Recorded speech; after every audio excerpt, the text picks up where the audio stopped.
इस सेशन में बच्चों हम लोग मल्टीप्लिकेशन थ्योरम ऑन प्रोबेबिलिटी के बारे में पढ़ेंगे। तो हम लोगों ने कंडीशनल प्रोबेबिलिटी पहले से ही पढ़ रखी है कि अगर मान लीजिए E और F दो इवेंट्स हैं, तो अगर हम लिखते हैं P of E by F, इसका क्या मतलब होता है? E इवेंट होने की प्रोबेबिलिटी जबकि F ऑलरेडी हो चुकी है। ये कंडीशन है कि F ऑलरेडी हो चुकी है। तो इसका फार्मूला क्या था? P of E intersection F upon P of F, ये था given that p f is not equal to 0।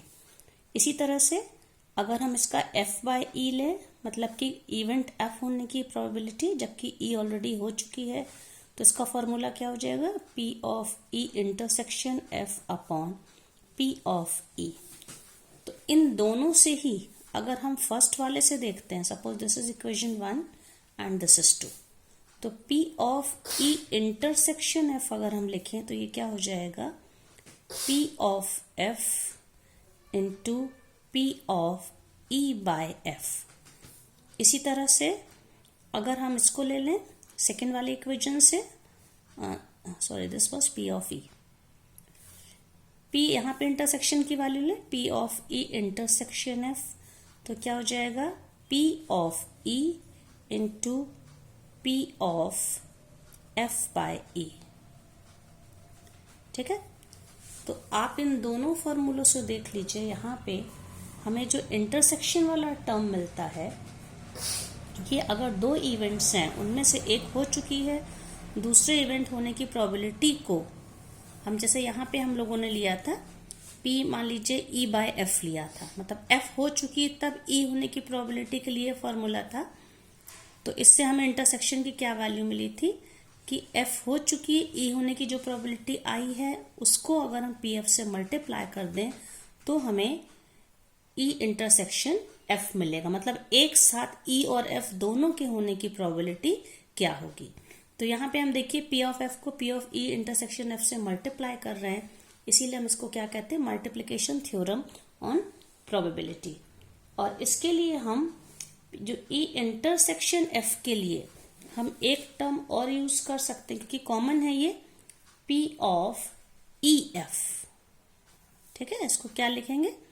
P of E F। वो चाहे अब हम इसके लिए यूज करें या इसके लिए यूज करें, इंटरसेक्शन के लिए हम E F को इस तरह से लिखते हैं। तो यहाँ पे हम लोगों ने मल्टीप्लाई किया, इसलिए मल्टीप्लिकेशन थ्योरम ये कहलाती है। अब इस पे जैसे एक एग्जाम्पल हम लोग ले लेते हैं। ठीक है, मान लीजिए कोई बॉक्स है, कोई बॉक्स में अगर 10 ब्लैक और 5 वाइट बॉल्स है, ठीक है, कोई भी बॉक्स में 10 ब्लैक और 5 वाइट बॉल्स हैं, तो हम लोगों ने दो बॉल एक के बाद एक निकाली। ठीक है, तो इसके अगर हमने एक और उसको हम रिप्लेसमेंट विदाउट रिप्लेसमेंट मतलब कि वापस हमने नहीं रखा है, तो दोनों बॉल जो हमने एक निकाली फिर एक दूसरी निकाली, तो दोनों के ब्लैक होने की क्या प्रोबेबिलिटी है ये हमें निकालना है। तो ये मतलब है कि फर्स्ट वाली भी जो ड्रॉन ब्लॉक बॉल थी वो ब्लैक है और दूसरी वाली भी ब्लैक है, तो हम इसको क्या मान लेंगे? जो ई इवेंट है यहाँ पे हम क्या मान सकते हैं? ये जो इवेंट है फर्स्ट बॉल, जो पहली बॉल हम लोगों ने निकाली है उसके लिए फर्स्ट बॉल इज ब्लैक। ठीक है, और जो दूसरी इवेंट F है वो सेकेंड ड्रॉन बॉल जो है हमने बॉक्स में से दूसरी निकाली है, वो मान लीजिए ब्लैक है। तो अब हमको क्या निकालना है कि फर्स्ट तो ब्लैक निकले ही, साथ ही दूसरी ब्लैक निकले, मतलब कि दोनों ही, क्योंकि ब्लैक होना यहाँ पे इवेंट है, फर्स्ट बॉल चाहे ब्लैक हो या सेकेंड बॉल, तो दोनों ब्लैक हो, फर्स्ट भी ब्लैक हो सेकेंड भी ब्लैक हो, मतलब कि हमें P of E intersection F या हम कह सकते हैं P ऑफ E F हमें निकालना है। ठीक है, तो सबसे पहले हम फर्स्ट बॉल जो है E इवेंट है फर्स्ट बॉल के लिए, तो P ऑफ E पहली बॉल के ब्लैक होने की क्या प्रोबेबिलिटी है? तो आप देखिए हमारे पास टोटल कितनी बॉल्स हैं? 10 + 5 15। हम टोटल 15 बॉल में से एक बॉल निकाल रहे हैं, तो ये तो सैंपल स्पेस का नंबर हो गया, और 10 ब्लैक बॉल में से एक ब्लैक बॉल निकालेंगे तो 1 आउट ऑफ 10, तो क्या हो जाएगा ये 10/15। ये है फर्स्ट बॉल के ब्लैक होने की प्रोबेबिलिटी। अब इसके बाद हमको क्या करना है, अब हमें P ऑफ F/E, अगर हमें ये कंडीशन लगा दी गई, देखिए कंडीशनल प्रोबेबिलिटी आ गई कि अगर हमें ये पहले से पता है कि पहली वाली बॉल ब्लैक थी तब दूसरी बॉल के ब्लैक होने की क्या प्रोबेबिलिटी है, तो एक तो total number out of 15 balls एक बॉल निकल चुकी है, तो अब बची 14 बॉल्स, 10 + 5 15 था, एक निकल चुकी है। अगर हमें ये पता है कि 10 ब्लैक बॉल्स में से एक ब्लैक बॉल निकल चुकी है, तो आउट ऑफ 9 हम लोग को 9 में से कोई एक बॉल निकालनी है, तो किसी भी एक बॉल के सेकेंड वाली के ब्लैक होने की प्रोबेबिलिटी 9/14 हो जाएगी। अब यहाँ पे हमारी मल्टीप्लिकेशन थ्योरम ऑफ प्रोबेबिलिटी क्या है, P of E intersection F, या P ऑफ EF भी कह सकते हैं, क्या हो जाएगा PE into P of F/E। तो PE के यहाँ पे क्या था, PE यहाँ पे है 10/15 और P ऑफ F/E क्या है 9/14।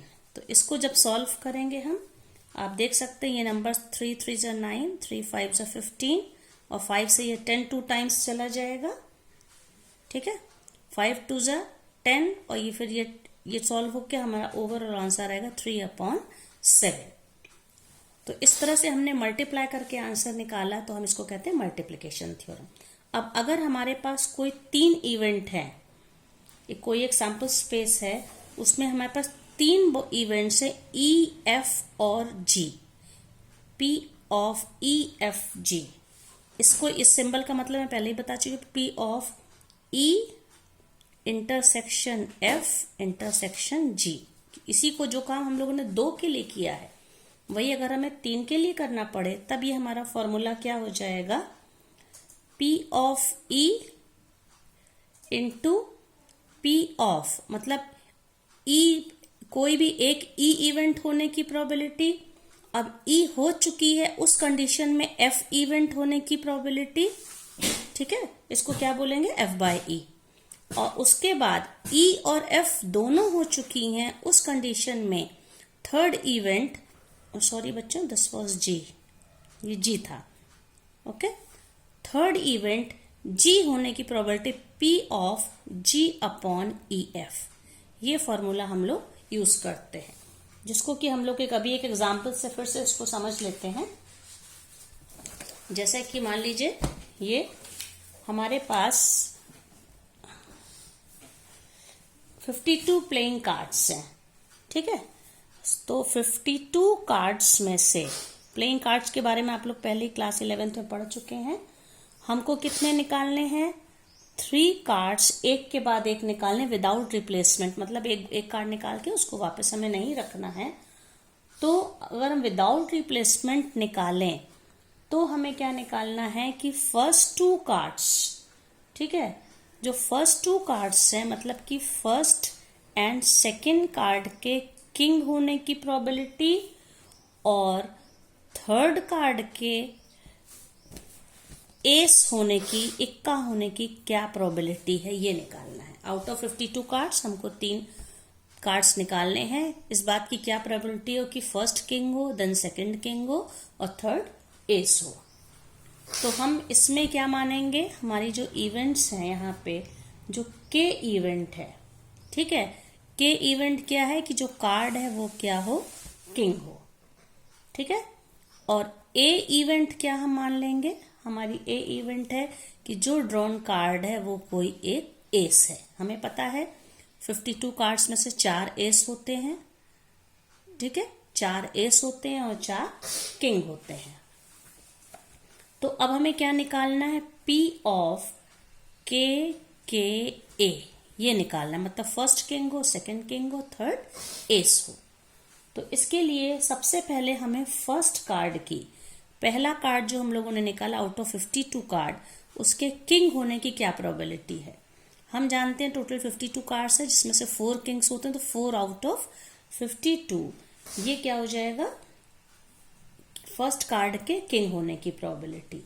अब फर्स्ट कार्ड तो किंग है ही, साथ ही दूसरा कार्ड के बाय के कंडीशनल प्रोबेबिलिटी आ गई कि पहला किंग जब हमें पता है तो उसके बाद दूसरा भी किंग निकले, उसकी क्या प्रोबेबिलिटी है। तो देखिए 52 कार्ड्स में से एक कार्ड कम हो गया है तो टोटल 51 हो गया है। उधर अगर 4 किंग में से एक किंग ऑलरेडी फर्स्ट इवेंट में निकल चुका है तो अब हमारे पास 3 ही किंग बचेंगे। तो ये कंडीशन लगा के कि फर्स्ट किंग है, सेकंड कार्ड के किंग होने की क्या प्रोबेबिलिटी है, 3/51। फिर इसके बाद थर्ड कार्ड निकालना है। थर्ड कार्ड एस होना है, जबकि हमें पता है कि फर्स्ट 2 कार्ड्स किंग हैं। कंडीशन लगा दी गई, पहला किंग, दूसरा किंग और तीसरे के एस होने की प्रोबेबिलिटी। तो आउट ऑफ 52 कार्ड्स 2 कार्ड्स निकल चुके हैं, तो इसलिए कितने बचे हैं, टोटल 50 कार्ड्स बचे हैं। लेकिन एस हमारे पास अभी भी 4 हैं। किंग 2 भले निकल गए, एस हमारे पास 4 हैं। तो थर्ड कार्ड के एस होने की क्या प्रोबेबिलिटी है, 4/50। तो ये इवेंट भी होनी है, ये भी इवेंट भी होनी है और ये भी इवेंट होनी है। और मल्टीप्लिकेशन थ्योरम ऑफ प्रोबेबिलिटी से P ऑफ के first king, second king and third S होने की क्या प्रोबेबिलिटी होगी, P ऑफ के, अगेन P ऑफ के, ये कंडीशन लगा दी गई कि फर्स्ट किंग है, सेकंड किंग, और थर्ड क्या है, P ऑफ A अपॉन के। फर्स्ट और सेकंड किंग हो तब थर्ड के एस होने की प्रोबेबिलिटी। तो ये क्या हो जाएगी, सब मल्टीप्लिकेशन होंगे, देखिए डॉट से। P के कितना, 4/52 इंटू 3/51 इंटू ये क्या हो जाएगा, 4/50। तो इसको सॉल्व करने पे क्या आंसर आ जाएगा, 2/5525।